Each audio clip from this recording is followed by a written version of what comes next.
Les closeries de Mara, comme la ferme de Sodakal, sont situées sur la presqu'île de Mara, à Moindou, à 125 km au nord-ouest de Nouméa.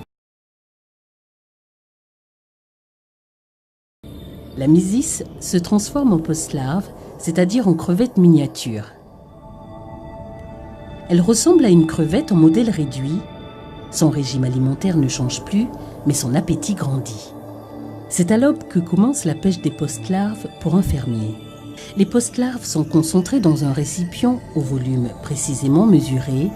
5 échantillons de 40 ml y sont prélevés et les post-larves y sont comptées une par une. Les post-larves sont pendant ce temps versées dans les cuves de transport, 1 mètre cube arrimé sur un camion. Le camion part dès que toutes ces cuves sont remplies des post-larves prévues. Pas plus de 600 000 post-larves par cuve par sécurité, en évitant ainsi cannibalisme et risque de manque d'oxygène. De l'air et de l'oxygène y sont en effet injectés en permanence. Si les bassins de Sodakal sont à quelques centaines de mètres, la ferme la plus éloignée, qui a commandé des post-larves, est à 200 km. Elles y arriveront en 3 heures. Les closeries de Mara fournissent notamment en routine les 4 fermes de crevettes situées sur la même commune de Moindou. Dès l'arrivée sur le bord du bassin, de l'eau de bassin est progressivement versée dans la cuve pour habituer les post-larves à la qualité de l'eau de leur nouvel environnement.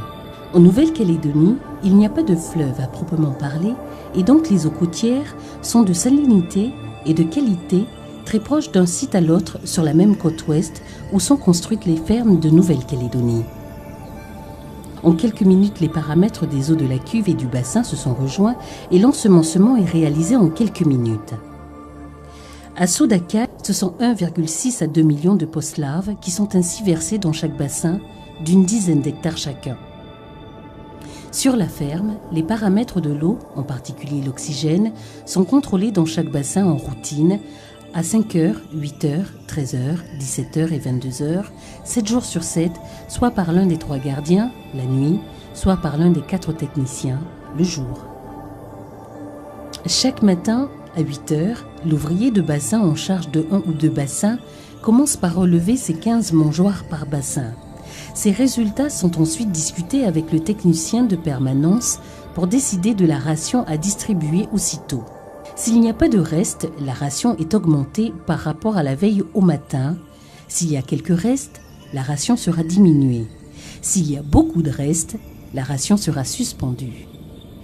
Il fera de même à 13h.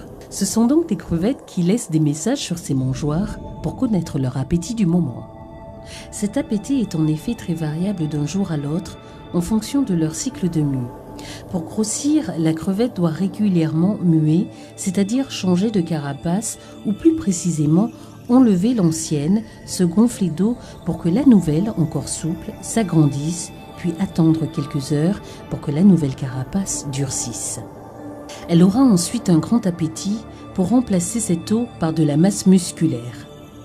Lorsque pour différentes raisons, notamment le cycle lunaire, une majorité de crevettes d'un bassin entre en processus de mue. Les besoins en aliments pour ce bassin sont considérablement réduits. Les messages sur les mangeoires permettent alors d'économiser intelligemment le granulé. Cet aliment est composé de farine de poisson et d'autres produits de la mer, mais d'aucune farine d'animal terrestre. Il contient aussi des farines végétales, des vitamines, des sels minéraux.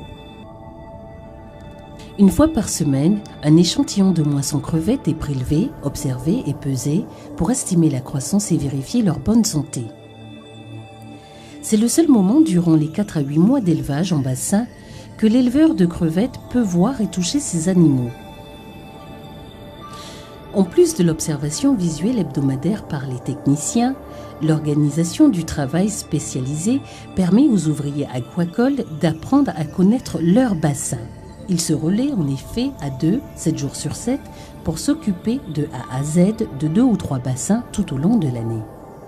Avec l'observation des crevettes sur les mangeoires, les variations de la couleur de l'eau, les ouvriers expérimentés, 12 ans d'ancienneté en moyenne à Sodakal, sont capables d'évaluer si les crevettes sont concentrées dans un secteur particulier du bassin, s'il en reste beaucoup.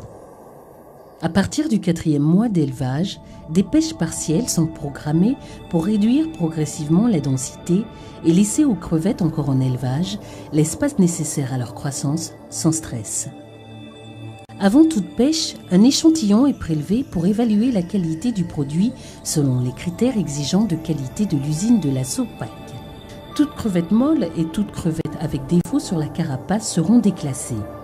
Le choix judicieux du bassin pour chacune des 100 pêches réalisées chaque année à Sodacal permet d'obtenir un taux de qualité premium, exportable, supérieur à 92%. Ce sont Lorraine, Charles, Jean-Charles et José qui alternent pour effectuer ce contrôle déterminant et la décision finale du choix du bassin pour chaque pêche est généralement prise en commun. La pêche commence le soir et se réalise de nuit. Elle dure 3 à 6 heures pour récolter 4 tonnes de crevettes. Edmond, le chef de pêche, supervise toutes les pêches. C'est sa spécialité. Il doit s'assurer de l'application systématique de toutes les conditions prévues au cahier des charges qui permet de certifier la qualité irréprochable des crevettes produites à la ferme, en particulier les règles d'hygiène et la rapidité de travail pour abaisser la température des crevettes au plus vite et à la maintenir inférieure à 5 degrés Celsius jusqu'au camion réfrigéré, puis l'usine. Pour refroidir correctement une tonne de crevettes, il faut une tonne de glace.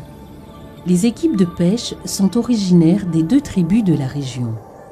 C'est en 1999 que Sodacal a mis en place ses contrats de pêche avec une formation spécifique offerte à des personnes sans qualification.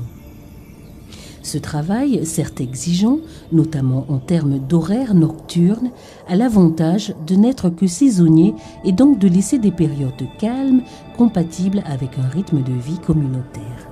Seulement quelques heures après la fin de la pêche, les crevettes sont livrées à l'usine ultramoderne de la Sopac à Koné. Elles y sont triées et pesées individuellement pour être réparties par calibre et par destination.